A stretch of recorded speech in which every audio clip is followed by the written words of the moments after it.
Very good morning, friends. I am Anju Misra. Today we will see Indus Valley Civilization. Indus Valley Civilization, that's the term Indus Valley Civilization denote the first word is Indus. So this civilization because located in the bank of river that is Indus, that's why it's called Indus Valley Civilization. Indus Valley Civilization India का सबसे oldest civilisation है जो 2500 BC में denote होता है। मैं आपको सबसे पहले बताना चाहूँगी what is BC and what is AD। BC and AD में हम देखेंगे कि फॉर एग्ज़ाम्पल अगर हम मान लें कि जिस दिन ईसा मसीह का जन्म हुआ उस दिन डेट क्या था, जीरो, उस दिन ज़ीरो डेट मान लें, तो उसके पहले के before Isa Masih, before the Jesus Christ, the time called BCE, before common era, then after the birth of Jesus Christ जो टाइम जो है उसे कहते हैं that is ACE, after common era। हमने एक एज्यूम कर रखा है कि जिस दिन जीसस क्राइस्ट का जन्म हुआ उस दिन डेट क्या था, ज़ीरो। तो जीसस क्राइस्ट के जिस दिन बर्थ हुआ उससे पहले का before the birth of Jesus Christ the all times comes in BC, that is BCE, before common era। और जीसस क्राइस्ट के बाद का जो भी टाइम है उसे हम रखते हैं ACE, आफ्टर कॉमन एरा। जैसे कि मान लीजिए ईसा मसीह के जन्म के 500 साल पहले, तो हमारी स्लाइड कहाँ पर जाएगी कि ईसा मसीह का जो जन्म था उससे 500 ईयर्स एगो क्या हुआ, उसके 500 साल पहले सारा का सारा जो सिस्टम रहा होगा उसके फिर ईसा मसीह के जन्म के 400 साल पहले, 300 ईयर्स अगो, 200 ईयर्स अगो, इस तरीके से आते आते हम ईसा मसीह के बर्थ तक आ जाएंगे। और उसके बाद के सारे टाइम को किस में देखेंगे, AD में देखेंगे, सेंचुरी में देखेंगे। तो जो जिस दिन ईसा मसीह का बर्थ हुआ वो उससे पहले वाला सारा टाइम जो है वो BCE कहा जाता है, बिफोर कॉमन एरा। जिस दिन ईसा मसीह का जन्म हुआ दैट्स उस दिन जीरो डेट मानते हैं, और उसके आगे की जो भी टाइम पीरियड रहा है that is after common era के फॉर्म में देखते हैं। तो यहाँ बहुत समझने की ज़रूरत है कि इंडस वैली सिविलाइजेशन जो है वो किस में आता है, BC में आता है। Indus valley civilisation before common era की बात हम कर रहे हैं। यहाँ एक इमेज में आपको बताया गया है कि किस तरीके से इंडस वैली सिविलाइजेशन जो है वो लोकेटेड थी। आप देख सकते हैं इंडिया का फर्स्ट जो है पूरी की पूरी जो सिविलाइजेशन है, यहाँ पर आप देख सकते हैं कि आजकल मॉडर्न वेयर हाउस की तरह हाउसेस बने हुए हैं, उसमें डोर हैं, एनिमल्स हैं, पूरी एक रो में मकान बने हुए हैं, वाटर सिस्टम हैं, यहाँ पर आपको शिप्स दिख रही हैं, हाउस दिख रहे हैं। एक कंप्लीट मॉडर्न सिविलाइजेशन की तरह ये सिविलाइजेशन था। उस समय के इंडस वैली के जो घर हुआ करते थे, जो हाउसेस हुआ करते थे, उस समय के पेरिस के नगरों से भी ज़्यादा डेवलप थे। आपको समझने की ज़रूरत है इंडस वैली, मैंने स्टार्टिंग में आपको बताया इंडस वैली, इंडस रिवर के बैंक पर एक civilisation. What is civilisation? India ने जैसे सिविलाइजेशन क्या हो जाता है, जैसे सिटी आप किसे कहते हैं बच्चों, जहाँ मोर देन 75% पॉपुलेशन जो है वो एग्रीकल्चर को छोड़कर अदर सर्विसेज सेक्टर में जब वर्क करती है तो हम उसको सिविलाइजेशन कहते हैं। तो यहाँ पर मोर देन 75% जो पॉपुलेशन थी वो ट्रेड एंड कॉमर्स में, सिटी सर्विसेज में वर्क करती है, पूरी तरीके से सिविलाइज्ड हो चुके थे, सिटी में रहते थे, इम्पोर्ट एक्सपोर्ट इनका बहुत ज़्यादा डेवलप था। तो इंडस वैली सिविलाइजेशन में आप देख सकते हैं कि कॉमन मॉडर्न एरा की तरह के हाउसेस दिख रहे हैं, आपको एनिमल्स दिख रहे हैं, शिप्स दिख रहे हैं जिनसे इम्पोर्ट एक्सपोर्ट होता था। उस समय इंपोर्ट एक्सपोर्ट इतना ज़्यादा इंडिया में होता था 2500 BCE। समझने की कोशिश करिए, ईसा मसीह के जन्म से 2500 ईयर बिफोर, है ना। तो आपको टाइम किस तरीके से काउंट होगा कि 2500 ईयर्स बिफोर ईसा मसीह, जन ईसा मसीह का जिस दिन जन्म हुआ उस दिन डेट क्या थी, जीरो। आज हम किस ईयर में रह रहे हैं, 2021।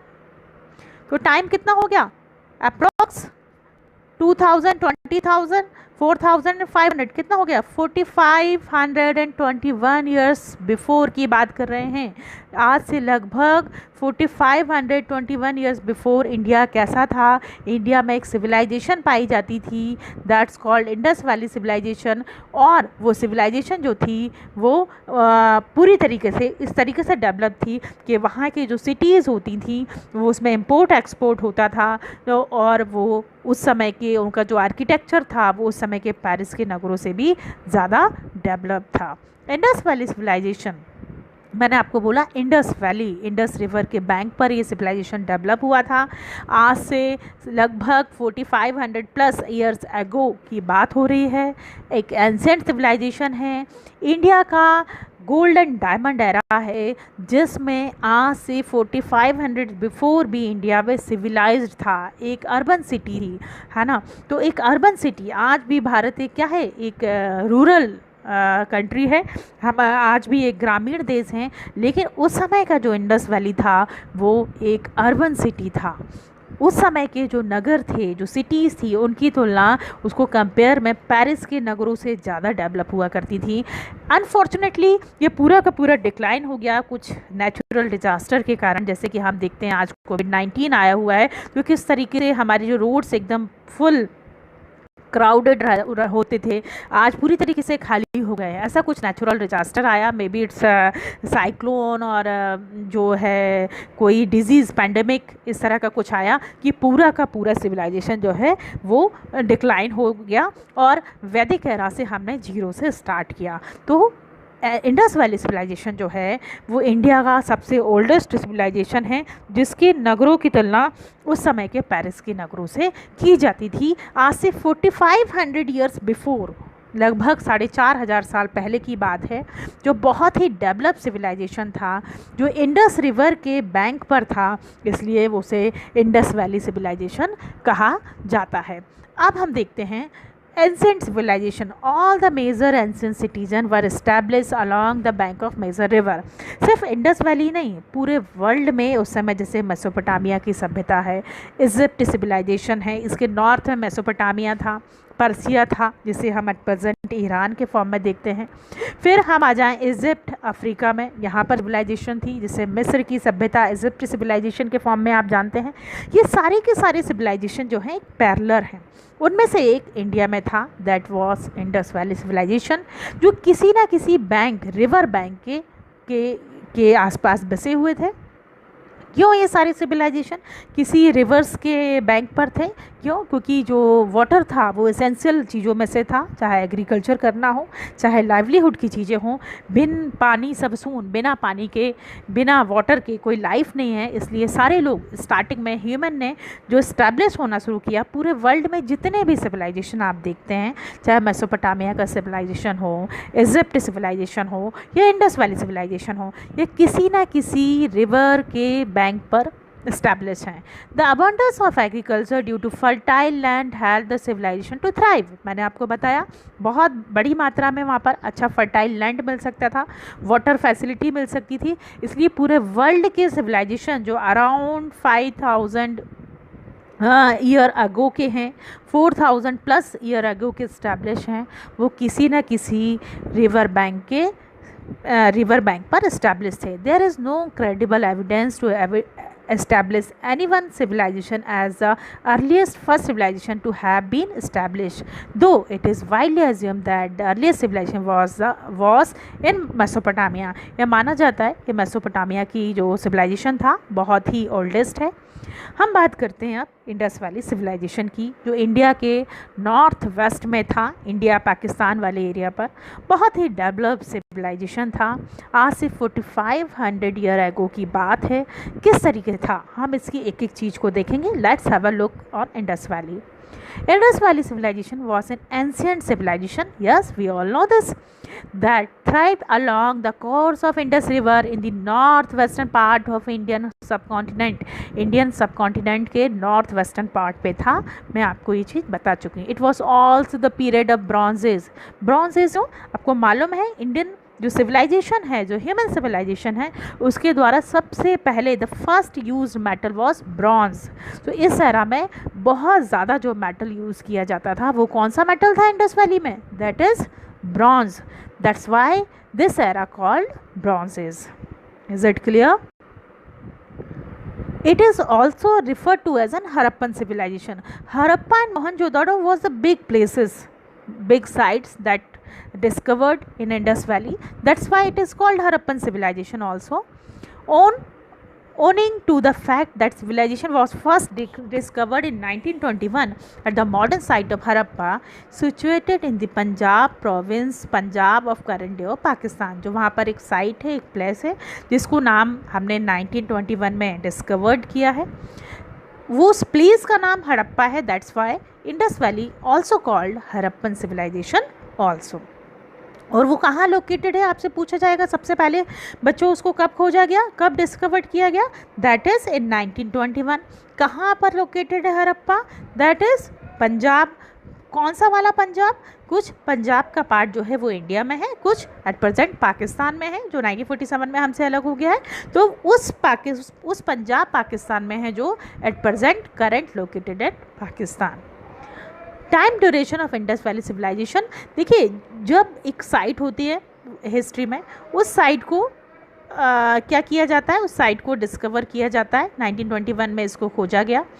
तब इस तरह से हिस्ट्री पूरी के पूरी लेयर्स पाई जाती हैं ज़मीन पर। आप देखेंगे 1 2 3 4 पर्टिकुलर इस एरा में, मान लीजिए ये 1000 ईयर है, ये भी 1000 है, कुछ सिमिलरिटीज़ दिखती हैं जिसके कारण से हम बोल देते हैं। जैसे सबसे ओल्डेस्ट है यहाँ पे इंडस वैली, तो यहाँ पे मान लिया मेरे ब्रॉन्ज एज था, कुछ पर्टिकुलर सिमिलरिटीज़ थी, लोग इस तरह की चीज़ों करते थे, बहुत ही एक डेवलप सोसाइटी मिलती है। उसके बाद जब हम इसको खोदते हैं तो उसके कुछ एरा पे यहाँ पर सबसे गहराई पर मान लीजिए कि 1000 किलोमीटर की गहराई पर नीचे, उसके बाद उसके थोड़ा हम ऊपर आते हैं, मान लो 800 किलोमीटर की गहराई पर आते हैं, तो यहाँ पर हमको क्या मिलता है, 800 मीटर की गहराई पर आते हैं। यहाँ पर हमें वैदिक सभ्यता मिलती है, ग्रामीण सभ्यता मिलती है, एक अर्बन सिटी ना होके रूरल सिटीज़ मिलती हैं। उसके ऊपर वाली साइड पर आते हैं, देन अगेन आते हैं, देन अभी कुछ पुराने मिलते हैं।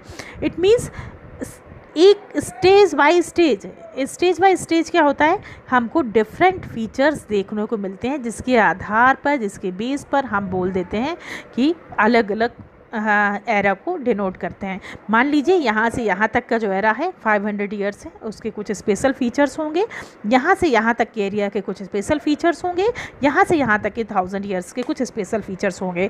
तो जो इसको हम कैसे माने कि वो कितना पुराना है, उसे हमने कई सारे मेथड्स होते हैं, हमारे हिस्टोरियन होते हैं, वो अलग अलग तरीके से उनके पास मेथड्स हैं जिससे वो देखते हैं इसमें कोई भी चीज़ कितनी ओल्ड है। फॉर एग्ज़ाम्पल हमें कहीं से स्टोन मिलता है, नाइफ मिलता है, कुछ स्टैच्यू मिलता है, वो कितना ओल्ड है, इसको मेज़र करने का एक जो हमारे पास एक साइंटिफिक मेथड है, that is called radio carbon method. इस रेडियो कार्बन मेथड से हम पता लगा लेते हैं एक पर्टिकुलर चीज़ कितनी ओल्ड है। उस बेस पर जो इंडस वैली से हमें खुदाई करके, जो मैंने बोला कि अलग अलग एरा की चीज़ें मिली हैं उसमें हमें इंडस वैली से जो मिला है तो हमें पता चला है वो कितना ओल्ड है।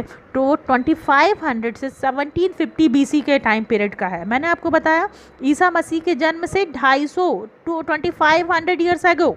देन आप ईसा मसीह के जन्म के पास आते जाएंगे, जैसे कि आपके बर्थ से 500 ईयर्स एगो, देन आपके बर्थ से 400 ईयर्स एगो, देन आपके बर्थ से 100 ईयर्स एगो, देन आपके बर्थ के 1 डे एगो हो जाएगा। चीज़ें चेंज होती जाएंगी, मतलब 500, 400, 300 एंड 1 ईयर आपको क्या होगा, माइनस में चीज़ें चलेंगी। तो उसी तरीके से यहाँ पर बताया गया है कि ईसा मसीह के जन्म से 2500 एगो से लेकर के 2500 एगो से अब ईसा मसीह के बर्थ की तरफ आप शिफ्ट होंगे तो माइनस में होगा 1750 BC के बिफोर कॉमन एरा में। इस टाइम पीरियड में कार्बन डेटिंग से हमने बताया है कि भारत के नॉर्थ वेस्ट में एक सिविलाइजेशन होता था, that was called Indus valley civilisation और Harappan civilization, that first discovered in 1921। Okay, यहाँ तक क्लियर है। तो इंडस वैली सिविलाइजेशन का टाइम पीरियड हमारे हिस्टोरियन ने रेडियो कार्बन मेथड से क्या बनाया है, 2500 BC से 1715 BC ई before common era and after common era क्या है मैं आपको बता चुकी हूँ। एक हाइपोथेटिकली हमने माना हुआ है कि डेट को काउंट करने के लिए जिस दिन ईसा मसीह जीसस क्राइस्ट का बर्थ हुआ था उस दिन 0 डेट था, उससे पहले के सारे टाइम को हम BCE बिफोर कॉमन एरा कहते हैं, और ईसा मसीह के बर्थ के बाद के सारे टाइम को हम आफ्टर कॉमन एरा में कंसीडर करते हैं।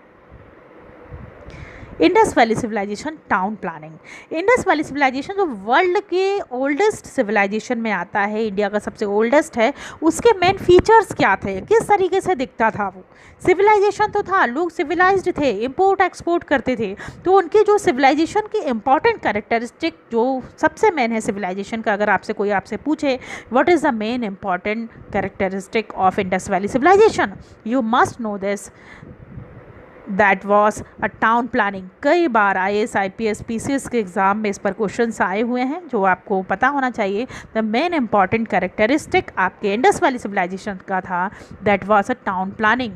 वो जहाँ रहते थे उसकी प्लानिंग करना, आप समझ सकते हैं आज से 4500 years ago people was so scientific. आज हम जानते हैं कि हमारा जो ओल्ड एंशिएंट एरा था वो गांव में रहते थे, ज़्यादा कुछ साइंस पता नहीं था, ऐसा बिल्कुल भी नहीं है। हमें इंडस वैली सिविलाइजेशन इसका बिग प्रूफ है कि आज से 4500 ईयर्स एगो इंडिया में बहुत बड़े बड़े साइंटिस्ट हुआ करते थे, बहुत बड़े बड़े मैथमेटिशियन हुआ करते थे जिन्होंने टाउन प्लानिंग की थी। आज हम प्लानिंग कमीशन की बात करते हैं, आज हम नीति आयोग की बात करते हैं, आज हम ब्लूप्रिंट बनाने की बात करते हैं।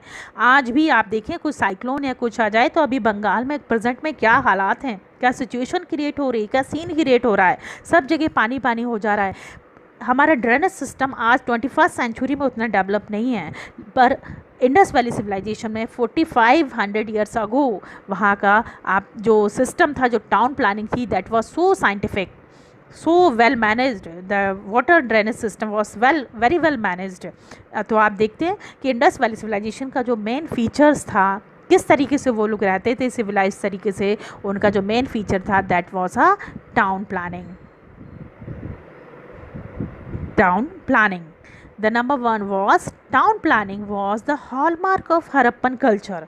आप उनके कैरेक्टरिस्टिक की बात बोलेंगे हरप्पन कल्चर की, तो जो हरप्पा इंडस वैली को हरप्पा कल्चर कह रहे हैं, उनका जो टाउन प्लानिंग था, टाउन से जो उन्होंने सिटीज़ को लोकेट करके रखा था, that was amazing, that was so scientific, that was so relevant, और बहुत ज़्यादा फॉरकास्टिंग, फ्यूचर फॉरकास्टिंग के बेस्ड पर था। इवन जो मॉडर्न आर्किटेक्चर है वो ये कहा जाता है कि उनको चौंकाने वाला था, दैट वाज इतना ज़्यादा अमेजिंग था कि आज का आर्किटेक्चर भी उसकी कोई कंपैरिजन नहीं है, बहुत ही ज़्यादा साइंटिफिक था। आप देख सकते हैं 4500 ईयर्स एगो, अगर आपसे मैं बात बोलूँ कि 4500 ईयर्स एगो इंडिया कैसा होगा, तो आपको दिखेगा कुछ झोपड़ी होंगी, बहुत ही ग्रामीण, हम जो लीव्स वगैरह बांध करके घूमते होंगे, 4 हाथ पैर से दोनों से चलते होंगे, इस तरह की कुछ इमेज होगी, लेकिन ऐसा नहीं है। हमारे टाउन प्लानिंग उस समय की वर्ल्ड की बेस्ट टाउन प्लानिंग में से एक थी। इंडस वैली सिविलाइजेशन की जो टाउनशिप थी वो पेरिस की नगरों से भी ज़्यादा डेवलप थी। अनफॉर्चुनेटली पूरा का पूरा सिविलाइजेशन डिक्लाइन कर गया और हमको वैदिक एरा से स्टार्टिंग से 0 से स्टार्ट करना पड़ा। जो टाउन प्लानिंग थी, town planning was the hallmark of Harappan culture, hallmark था, मेन कैरेक्टरिस्टिक था। Harappan town and cities were build as per the grid pattern, एक साइंटिफिकली ग्रिड पैटर्न पर वो डेवलप थे।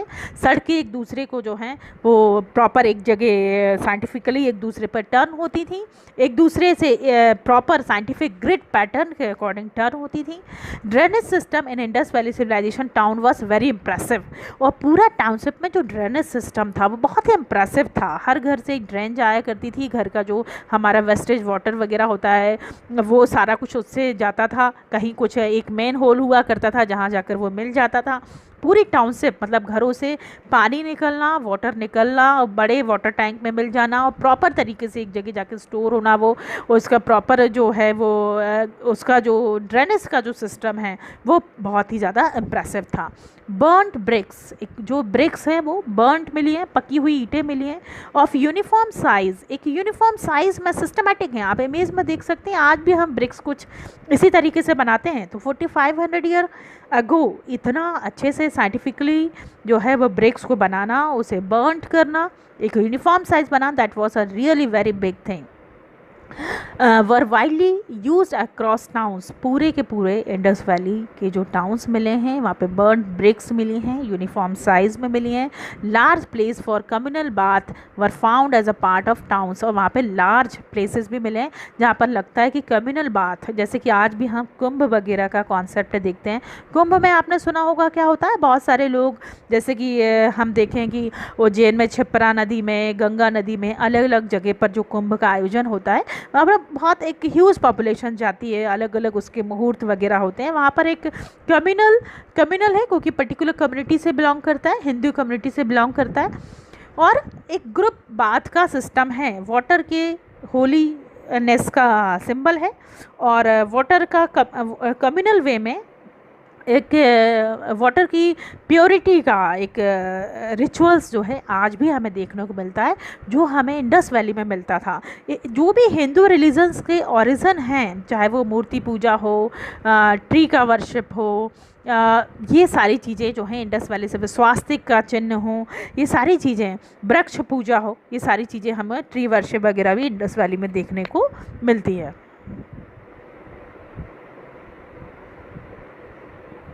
यहाँ मैं आपको बताना चाहूँगी the most important thing is this, you can see the town planning of Indus valley, that was amazing.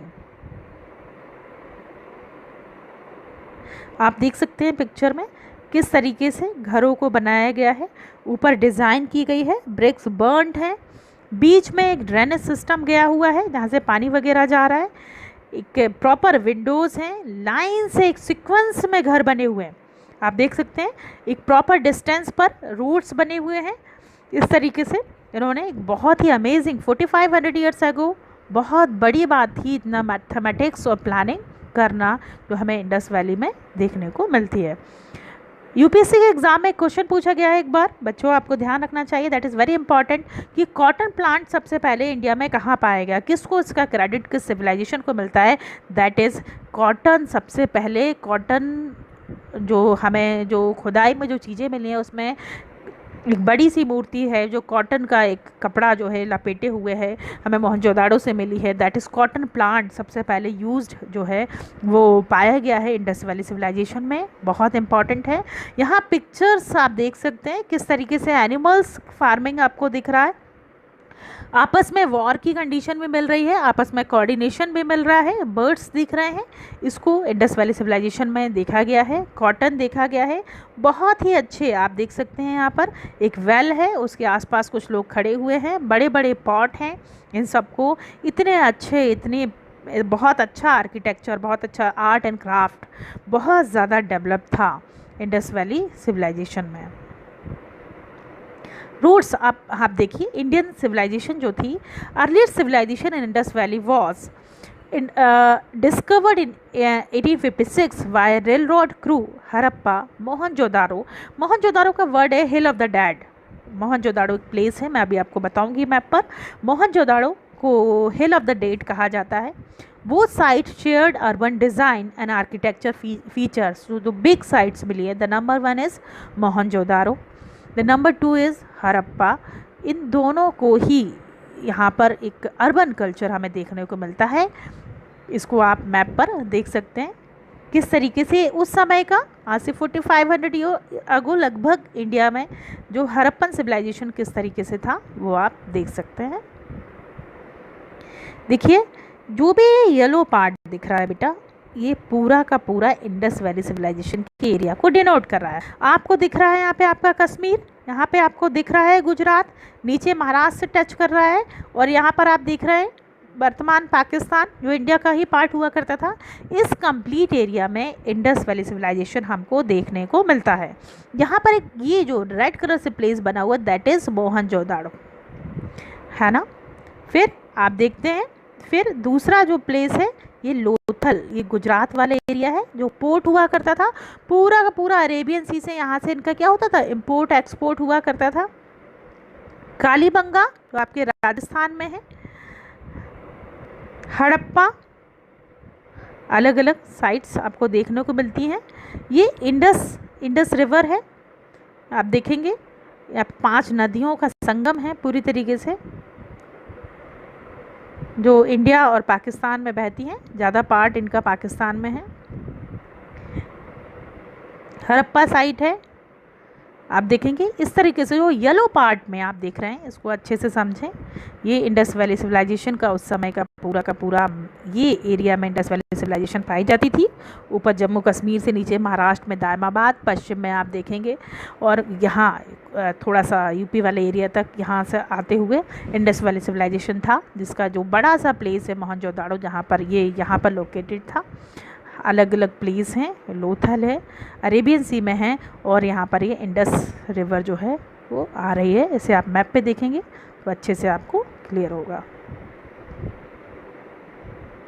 Map बहुत इम्पॉर्टेंट है आपको उस समय के सिचुएशन को जानने के लिए। हिस्ट्री को जो पढ़ा जाता है बेटा, वो ज्योग्राफी के साथ, इट मीन्स सारे जितना आप मैप पर डिज़ाइन करके एक एक प्लेस को लोकेट करेंगे, एक मैप लीजिए इंडिया का, उस पर प्रेजेंट लोकेशन के हिसाब से उसे अपने हाथों से ड्रॉ करेंगे, उस प्लेस को अलग अलग डिफरेंट कलर के पेन से वहाँ पे हर एक छोटी से छोटी चीज़ को लिखेंगे, उतना ईजी होगा आपको मेमोराइज करने के लिए, इन फ्यूचर उसको याद करने। सिर्फ देखने से नहीं होता है, देखने से आप भूल जाएंगे, लेकिन जब आप इस मैप पर ड्रॉ करेंगे, यहाँ पर मोहनजोदड़ो बनाएंगे, हड़प्पा बनाएंगे, लोथल बनाएंगे, इंडस बनाएंगे, तो आपको लंबे समय तक वो चीज़ें याद रहेंगी। Here you can see it is very important map about Indus Valley Civilization। आप ग्रीन कलर से देख रहे हैं कि इंडिया से लेके इजिप्ट वर्ल्ड का मैप उठाइए और देखिए कि किस तरीके से इंडस वैली सिविलाइजेशन, ये जो ऑरेंज कलर से यहाँ पर दिया हुआ है वो इंडस वैली सिविलाइजेशन है। यहाँ वेस्टर्न यूपी से पार्ट से लेकर के यहाँ तक, दिस इज इजिप्ट, अफ्रीका में इजिप्ट वाला पार्ट है, यहाँ तक same art and craft, coins, seals हमको मिली हैं इंडस वैली सिविलाइजेशन की, जिससे पता चलता है, और वहाँ के यहाँ मिली है, जिससे पता चलता है कि बार्टर सिस्टम आप समझते हैं, एक्सचेंज सिस्टम। मैंने मान लीजिए कि मैंने आपको एक घोड़ा दिया, उसके बदले आपने मुझे छोटा सा हाथी का बच्चा दे दिया। 2 kg राइस के बदले में आप देख सकते हैं कुछ यूटेंसिल, दाल वगैरह दे दी गई। तो उस तरीके से एक्सचेंज सिस्टम के बेस पर ये लोग करते थे। कुछ सील्स वगैरह भी इन्होंने जो है वो ओरिजिन उनका सील्स वगैरह भी बना लिया था। तो इंडस वैली सिविलाइजेशन जो रेड कलर की लाइट से यहाँ पे दिखाया गया है, वो इंडिया से लेकर के पूरा इजिप्ट तक मिलता है, पूरा का पूरा वेस्टर्न पर्सिया उस समय का देखते हैं आप। ऊपर आप देखते हैं कि यहाँ पर मेसोपोटामिया की सभ्यता, ईरान, इराक, वेस्टर्न एशिया, ये देखिए अरेबियन सी से पर्सियन गल्फ तक जाते थे। पूरा का पूरा सऊदी अरेबिया, आप घोड़े वगैरह का इम्पोर्ट एक्सपोर्ट हुआ करता था। ये यहाँ पे आपको एक मेडिटेरियन सी दिखेगा, और रेड सी इन दोनों को जोड़ती है सुएज कैनाल आपस में इनको जोड़ती है। यहाँ पर पूरा का पूरा आपको दिखेगा कि किस तरीके से पूरा का पूरा वेस्टर्न इंडस वैली सिविलाइजेशन, जो वेस्टर्न पार्ट ऑफ इंडिया था, यहाँ से पूरा इजिप्ट तक इनका इंपोर्ट एक्सपोर्ट होता था। इंडस वैली सिविलाइजेशन के लोग इंपोर्ट एक्सपोर्ट में मेडिटेरियन सी तक पहुँच गए थे, रेड सी तक पहुँच गए थे, कंप्लीट पर्सिया, मेसोपोटामिया, यहाँ इजिप्ट की सभ्यता से इनके ट्रेड एंड रिलेशंस थे। इन सारी लोकेशन को प्रेजेंट लोकेशन के हिसाब से आपको पता होना चाहिए। तो you have to kept one map of western Asia, और उसमें आपको फिल करना है बिल्कुल इसी तरीके से कहाँ कहाँ चीज़ें मिली है, कहाँ कहाँ कौन सी कंट्री है। एट प्रेजेंट न्यूज़ में आप सुन रहे हैं इजराइल और फ़िलिस्तीन का जो डिस्प्यूट अभी चला है, अभी तो रुक गया है। तो ये पूरा पैलेस्टाइन वाला एरिया है। इस पैलेस्टाइन वाले एरिया को आप देखते हैं कि किस तरीके से ये पूरा टर्की और ये सब, तो ये यहाँ पर जो डिस्प्यूट चला है, तो आप देखते हैं कि किस तरीके से जो प्रॉब्लम अकर हुई है सऊदी अरबिया इज़राइल को लेकर के, इज़राइल और फ़िलिस्तीन के बीच, वो भी यहाँ पर देखने को इसी एरिया वेस्टर्न एशिया से रिलेटेड है। इस पूरे एरिया में इंडस वैली सिविलाइजेशन एक समय में जो है वो अपना एक्सचेंज सिस्टम करता रहा है। और एक इसके पैरेलल को यहाँ पे एक इजिप्ट जो अफ्रीका दिख रहा है ग्रीन कलर से, यहाँ पर एक सभ्यता हुआ करती थी, उसे मिस्र की सभ्यता, इजिप्ट सिविलाइजेशन कहा जाता था। मेसोपोटामिया की सभ्यता नॉर्थ में हुआ करती थी, हड़प्पन सिविलाइजेशन के। और ये पूरी की पूरी इंडस वैली, इन सब के आपस में बार्टर सिस्टम के बेस पर एक्सचेंज सिस्टम था, तो उनके बीच इंपोर्ट और एक्सपोर्ट होता था। इंपोर्ट क्या होता है? गुड्स एंड सर्विसेज को जब आप किसी अदर कंट्री से लेते हैं, दैट इज़ कॉल्ड इंपोर्ट। है ना। कुछ कई सारा गुड्स हो सकता है, ग्रेन हो सकता है, मशीनरी हो सकती हैं, सर्विसेज होती हैं। जब इन गुड्स और सर्विसेज को आप एक्सपोर्ट करते हैं, मतलब कि दूसरे देश को देते हैं, जैसे इंडिया ने पेंडेमिक, कोविड-19 पेंडेमिक में कई सारी मेडिसिन जो है वो अमेरिका को हेल्प किया, तो वो क्या हो किया, हमने उसका एक्सपोर्ट किया। कई सारे वेंटिलेटर, मशीनरीज हमने रसिया से, अमेरिका से लिया, तो वो क्या हो गया, इम्पोर्ट। मतलब goods, any type of goods and any services जब हम किसी कंट्री से लेते हैं तो दैट्स कॉल्ड इम्पोर्ट। सेम किसी भी गुड्स और सर्विसेज को बेटा जब हम किसी दूसरी कंट्री को देते हैं दैट्स कम्स इन एक्सपोर्ट। तो यहाँ उसका ये इम्पॉर्टेंट है कि इंडस वैली सिविलाइजेशन में भारी मात्रा में इम्पोर्ट और एक्सपोर्ट होता था। The important point is this कि इंडस वैली सिविलाइजेशन के लोग ज़्यादा से ज़्यादा एक्सपोर्ट करते थे। जब आप ज़्यादा चीज़ों को बेचेंगे तो आपके पास ज़्यादा करेंसी आएगी, आप ज़्यादा अमीर बनेंगे। कॉमन सेंस की बात है। आप ही बताइए, आप रिच कैसे बन सकते हैं, कैसे बन सकते हैं, इंडिया कैसे स्ट्रेंथन होगा? जब ज़्यादा से ज़्यादा हम दूसरी कंट्री से चीज़ों को बोरो करेंगे, खरीदेंगे तब, या ज़्यादा से ज़्यादा हम सप्लाई करेंगे तब? तभी ना, जब हम ज़्यादा से ज़्यादा चीज़ों को बेचेंगे, ज़्यादा से ज़्यादा माल को, गुड्स एंड सर्विसेज को प्रोवाइड करेंगे। चाइना बहुत ज़्यादा स्ट्रांग होने का रीज़न क्या है? चाइना का गुड्स बहुत कम पैसे में, मैक्सिमम उसने पूरे वर्ल्ड में अपने गुड्स को क्या किया हुआ है, बहुत चीपेस्ट रेट पर वो एक्सपोर्ट करता है, जिससे उसको फॉरेन करेंसी मिलती है, जिससे उसकी इकनॉमी क्या होती है, स्ट्रेंथन होती है। तो उस समय आज भारत का मुश्किल से 2 पॉइंट समथिंग जो है वो 2 पॉइंट समथिंग है, क्या बोलते हैं उसका, हमारा 2-3% पूरे वर्ल्ड के एक्सपोर्ट में हमारा कंट्रीब्यूशन है। पर इंडस वैली सिविलाइजेशन के जो लोग थे वो ज़्यादा चीज़ों को क्या करते थे, ज़्यादा एक्सपोर्ट करते थे और लेस इंपोर्ट करते थे। तो उनके पास जो सरप्लस में मनी हुआ करता था। Roots of Indus valley civilization आप देख सकते हैं किस तरीके से इमेज में आप टाउन प्लानिंग मिलती है, मॉडर्न आर्किटेक्चर की तरह ही है, किस तरह से पूरा फाउंडेशन भरा हुआ है, लाइन से बना हुआ है ना, ब्रिक्स किस तरीके से लगी हुई हैं, ये इस तरह की साइड्स हमको मिली हैं। Possibly began as herders who moved into the river's valley during colder months. Over time, they may have decided to farm river, water, land of the valley. ये सब मैं आपको बता चुकी हूँ। और इन सब के जो रिलेशन थे अरेबियन सी के माध्यम से पर्सियन गल्फ, जिसे पर्सिया पुराना नाम है, old name is of present Iran, and up to the Tigris, Mesopotamia की सभ्यता से लगी हुई रिवर है Tigris, and Euphrates into Mesopotamia तक पूरा जाता था, इनका इम्पोर्ट एक्सपोर्ट हुआ करता था। द मेन थिंग इज़ ये, अब इतनी सारी ज्वेलरी, इतना सारा कुछ बनाते थे तो उसका सिंपल सा है, कुछ वो उसे अफ़गानिस्तान से मंगाते थे, कुछ को ईरान से मंगाते थे, कुछ को कर्नाटका से मंगाते थे, अलग अलग मेटल्स वो यूज़ करते थे जिसको अलग अलग जगह से बनाते थे। वो एक फैक्चुअल चीज़ है। अब देखेंगे जो सारी चीज़ों को वो यूज़ कर रहे थे, एक बहुत इंपॉर्टेंट चीज़ जो इंडस वैली सिविलाइजेशन की मिलती है उसमें से एक है वहाँ का ज्वेलरी सिस्टम। आप देखिए जो लोग थे, जो फीमेल्स के बारे में पता चलता है कि आज भी बहुत ज़्यादा ऑर्नामेंट्स ज्वेलरी यूज़ करती हैं, उनको बहुत ज़्यादा उसको लाइक करती हैं। इस चीज़ का हमको प्रूफ मिलता है इंडस वैली सिविलाइजेशन से। आप देख सकते हैं यहाँ पे एंकलेट है, किस तरह से ब्रेसलेट्स हैं, नेकलेस हैं, कई सारी ज्वेलरी जो उस समय यूज़ की जाती थी वो इंडस वैली सिविलाइजेशन में मिली है। यहाँ तक कि लिपस्टिक एक मॉडर्न एरा में हम देखते हैं कि लिप्स को कलर करने के लिए लिपस्टिक तक के जो प्रमाण मिले हैं, जो प्रूफ एविडेंस मिले हैं, लिपस्टिक के एविडेंस भी हमें इंडस वैली सिविलाइजेशन से मिलते हैं। इस इमेज को आप देखिए, ज्वेलरी कितनी मॉडर्न ज्वेलरी से कम नहीं लग रही है। 45 ईयर्स एगो इस तरह की ज्वेलरी को इमेजिन करना और उसको बनाना और उसके लिए पूरे वर्ल्ड से, इंडिया से, पूरे वर्ल्ड से मेटल को लाना, डिज़ाइन करना, उसको वियर करना एक अपने आप में बहुत ही बड़ी बात है। तो ये इंडस वैली सिविलाइजेशन में हमें देखने को मिलता है। It is very important craft. इस तरीके से एक डांसिंग गर्ल हमको मिलती है। और small that craft and arts of Indus valley, small sculptures in the stone के मिलते हैं। टेराकोटा का सबसे पहले जो एविडेंस मिलता है हमें, the oldest evidence found in India that was a terracotta it's a very famous art. and bronze appear to represent priestly or governmental official dancing girl and perhaps mother goddess. जो official dancing girl मिली है ये metal की बनी हुई, ऐसा लगता है कि ये बहुत बहुत ह्यूज अमाउंट में मिली है। उसे लगता है कि शायद एक एज अ गॉडेस ये उसे प्रीस्ट करते होंगे, एज अ गॉडेस ये उसकी वर्शिप करते होंगे। Since there are no surviving texts to explain identities these can only be by guesses. ऐसा कुछ हमको एविडेंस नहीं मिला है, ये सिर्फ बहुत ज़्यादा मात्रा में मिला है, बहुत ज़्यादा क्वांटिटी में मिला है। सो हम गैस करते हैं कि may be it is goddess, it is called dancing girl.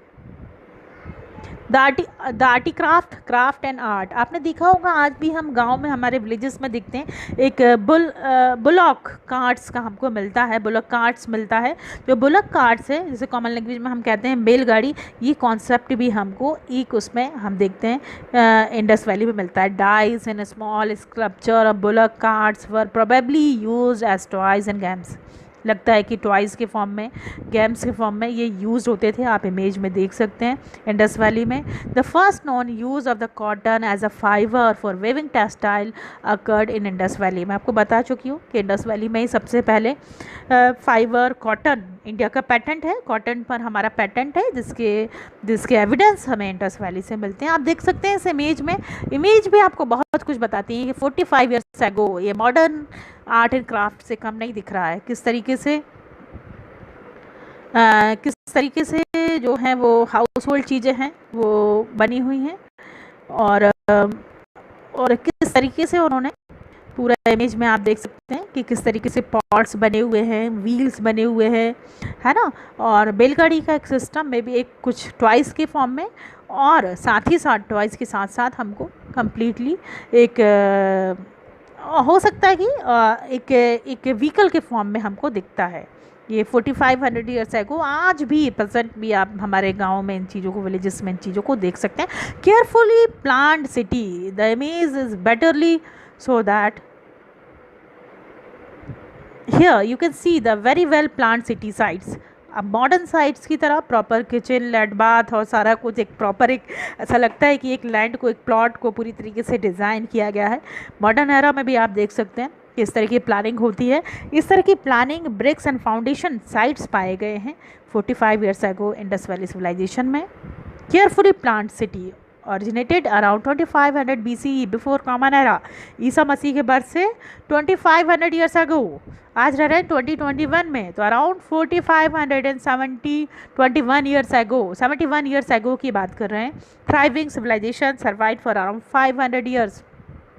और लगभग ये सिविलाइजेशन ने कब तक हमको सर्वाइव किया है? अराउंड 500 ईयर्स तक ये सिविलाइजेशन रही। Both Harappa and Mohenjodaro two are the largest among 500 cities were 3 miles circumference in around 40,000 people. ऐसा माना जाता है कि ये पूरी बड़ी सिविलाइजेशन थी जिसमें अराउंड 500 सिटीज़ थी, 500 सिटीज़। उसमें हरप्पा और Mohenjodaro was the 2 big cities, और यहाँ पर बहुत ज़्यादा अर्बन पॉपुलेशन रहती थी। कहाँ पर? हरप्पा और मोहनजोदारो में। आप देख सकते हैं मोहनजोदारो, हरप्पा मैंने आपको बताया 1921 में खोजा गया। Mohenjodaro, the north is a citadel or raised area in Mohenjo-daro. The citadel is built on the architecture platform about 45 feet above the plain. Plain से 45 फीट नीचे आप देख सकते हैं एक बाथ टब बनाया गया है। On the summit was a huge communal bath. Next to the large bath was a huge open space, a granary where food was stored from possibly flood fertilized walls mark southeast corner. इसमें बताया गया है कि मोहनजोदाड़ो में एक great bath tub मिला है, that is a great bath tub. Here you can see in image, yes.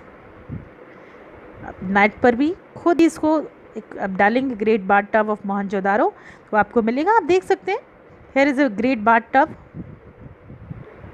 किस तरीके से देखिए, इसमें स्लाइडर्स दी गई हैं नीचे उतरने के लिए। आज भी कुंभ जैसे बड़े आयोजन होते हैं। कम्युनल वाटर का इम्पॉर्टेंस है, कम्युनल बाथ के फॉर्म में इसको यूज़ किया जाता रहा होगा। आज के बड़े स्विमिंग पूल की तरह आपको दिख रहा है। देखिए यहाँ पर कुछ सीढ़ियाँ दी गई हैं उतरने के लिए। चढ़ने के लिए चारों तरफ से सिस्टम बनाया गया है। आसपास छोटे छोटे घर हैं जस्ट लाइक अ चेंजिंग रूम और प्रीस्ट के वर्शिप के लिए, और एक बड़ा सा टॉम्ब दिखाई दे रहा है। ये बहुत बड़े ग्रेट बाथ टब के फॉर्म में बहुत बड़ा स्टैच्यू हमको मिला है, बहुत बड़ा एविडेंस मिला है, और ये मिला है हमको कहाँ से? मोहनजोदाड़ो से। इसको ध्यान से देखिए, ये मॉडर्न आर्किटेक्ट के ग्रेट बाथ टब इसको कहा जाता है। This is a great bath tub जो डिज़ाइंड है। आसपास घर मिले हैं, ऐसा लगता है वो प्रीस्ट के रहने के लिए चेंजिंग रूम के फॉर्म में यूज़ किए जाते होंगे। स्लेडर्स इसमें उतरने के लिए मिल रही हैं, चढ़ने के लिए मिल रही हैं, और इतना बड़ा किसी 1% के लिए तो होता नहीं होगा। जो हमारे हिस्टोरियन ने एज्यूम किया कि एक जस्ट लाइक मॉडर्न एरा में हम देखते हैं कि कुंभ वगैरह के आयोजन होते हैं, तो इस तरह के कुछ कम्युनल जो है वो रिचुअल्स उस समय भी लोगों के बीच हुआ करते होंगे जिसमें ये यूज़ होता होगा। इसलिए मोहनजोदाड़ो में ये मिला है हमको। It is a great bath tub. कई बार कई कंपटीशन में बेटा ये पूछा गया है कि मोहनजोदाड़ो कहाँ से मिला है, तो Mohenjodaro found in great bath tub found in Mohenjodaro. It was a second big city of Harappan civilization, Indus Valley civilization. Here we can see that the next one is Mohenjo-daro in Harappa. आप देख सकते हैं, the lower city was laid down in a grid iron with the main street about 45 feet wide. Main street होती थी वो काफ़ी बड़ी होती थी। आज भी हमारे जो साइड के रोड्स होते हैं वो छोटे होते हैं, मेन स्ट्रीट जो है बड़ी होती है। Private houses almost everyone with its own well. Private खुद के लोगों के हाउसेस हुआ करते थे, सबका खुद के घर में वेल हुआ करता था, कुआं हुआ करता था। बाथिंग स्पेस मिला है उस समय, इतना कुछ सोचना। And toilet consisting of a brick seat over a drainage area, bricks lined drain flushed by water carried liquid and solid wastage to a slums where it was carted away probably to fertilize nearby fields।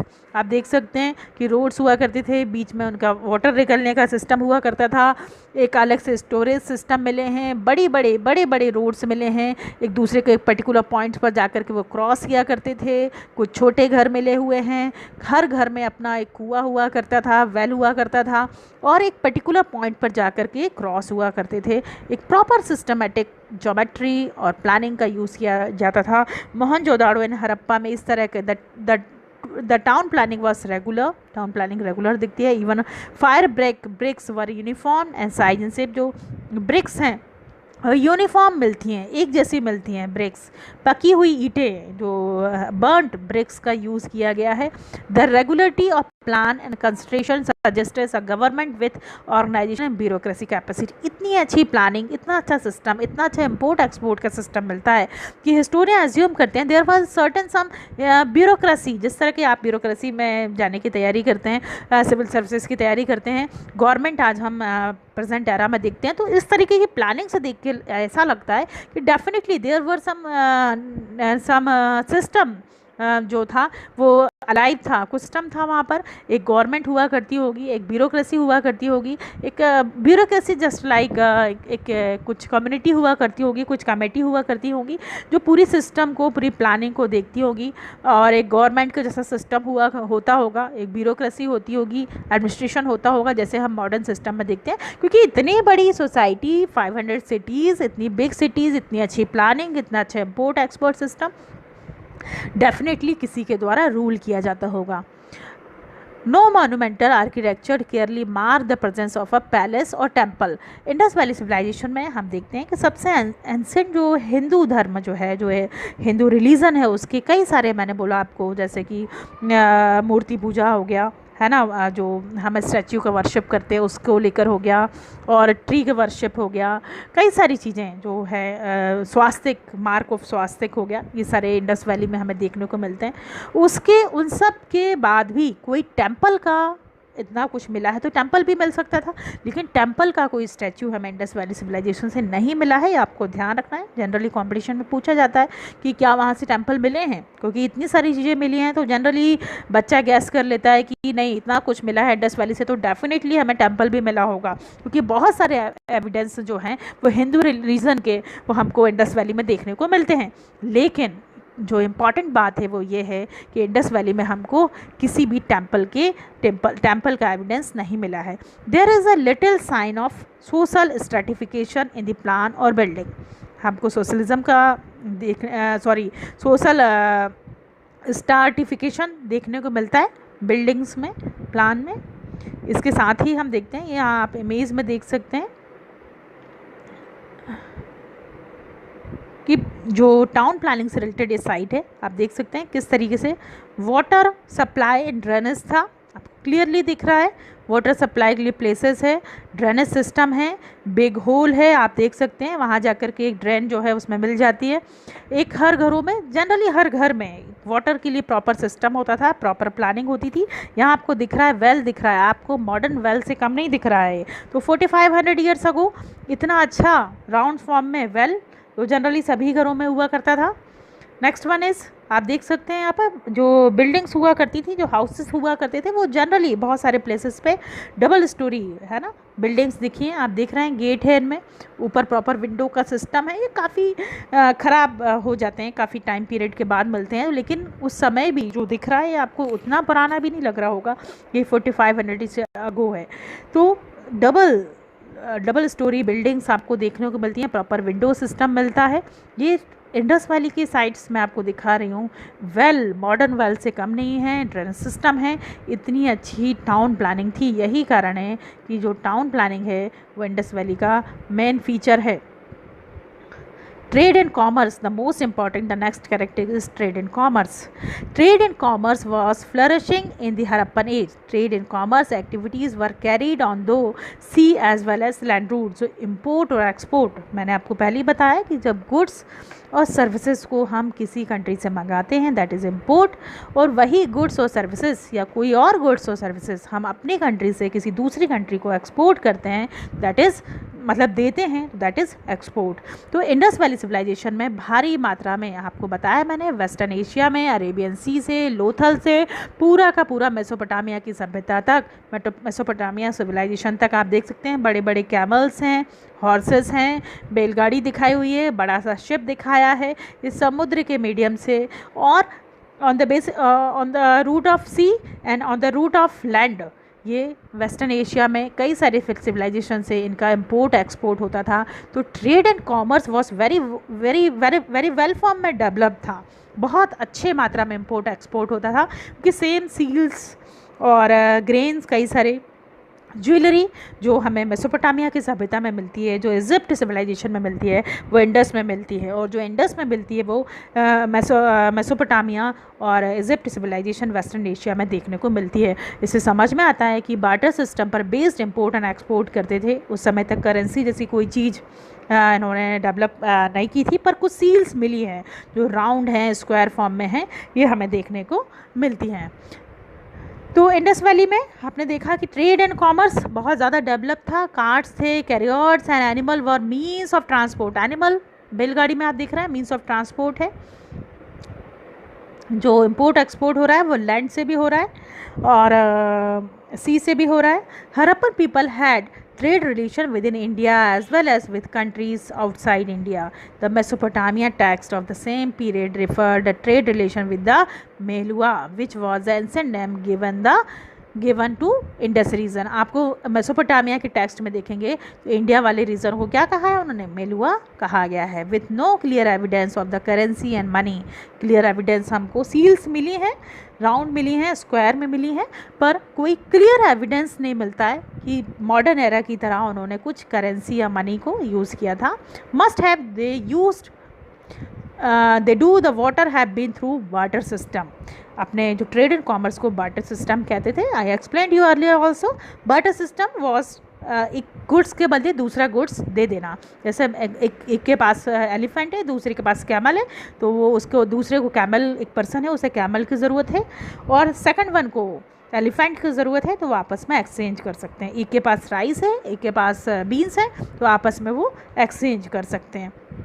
इस तरीके से वो अपना जो exchange system को run करते थे। अब पूरा जो हमने इंडस वैली सिविलाइजेशन देखा है, इस इंडस वैली सिविलाइजेशन को हम क्यों पढ़ रहे हैं, और आज इन प्रेजेंट अगर हम देखें तो कौन कौन सी चीज़ें मॉडर्न सिविलाइजेशन में हमें क्या कंट्रीब्यूट किया है इंडस वैली सिविलाइजेशन में, इसको हम देखते हैं। सबसे पहले इरिगेशन का सिस्टम हमने देखा, आपको पूरी तरीके से जो टाउन प्लानिंग थी वो बहुत ही बढ़िया तरीके से हमने देखा कि टाउन प्लानिंग जो है वो इंडस वैली सिविलाइजेशन में की गई थी। हम उनसे सीख सकते हैं, हमारे ड्रेनेज सिस्टम को सुधार सकते हैं। इरिगेशन सिस्टम, इंडिया आज भी एक एग्रीकल्चर बेस्ड इकनॉमी है, तो इरिगेशन सिस्टम हम इंडस वैली सिविलाइजेशन से सीख सकते हैं। आप समझिए 4500 ईयर्स एगो की चीज़ों को आज हम मतलब आज भी इतना ग्रेट सिस्टम था उनका कि आज भी हमको मोटिवेशन दे रहा है। The number 1 was irrigation, use of BRICS, plumbing, social structure बहुत अच्छे से था, विंडो पीछे की तरफ खुलते थे जिससे ड्यू टू पॉल्यूशन ऐसा किया गया होगा। ग्रिड पैटर्न ऑफ रोड्स थे, बहुत अच्छे से टाउन प्लानिंग वगैरह थी। कॉटन क्लोथिंग थी, use of seals and symbols, ये आज भी हमको सोसाइटी में देखने को मिलते हैं, जो एज इट इज़ या कुछ रिफॉर्म के साथ आज हमें देखने को मिलते हैं, तो वो कहीं ना कहीं कंट्रीब्यूशन है, डेफिनेटली कंट्रीब्यूशन है इंडस वैली सिविलाइजेशन का। Use of clay and metal for art and craft, आज भी हम क्ले का, मेटल का आर्ट क्राफ्ट ज्वेलरी में यूज़ करते हैं। That is directly contribution of Indus valley civilization to modern day civilization. आज का जो मॉडर्न डे का सिविलाइजेशन है वो इंडस वैली सिविलाइजेशन से हमको ये सारी और बहुत सारी चीज़ें देखने को मिलती हैं, स्पेशली इम्पोर्ट और export and town planning and drainage system आज भी बहुत ज़्यादा रिलेवेंट है। इस तरीके से हमने देखा कि किस तरीके से Indus valley civilization 2500 BCE before common era से प्रेजेंट तक जो है वो अपनी रिलेवेंसी को बनाए हुए है। आज इतना ही। Thank you very much.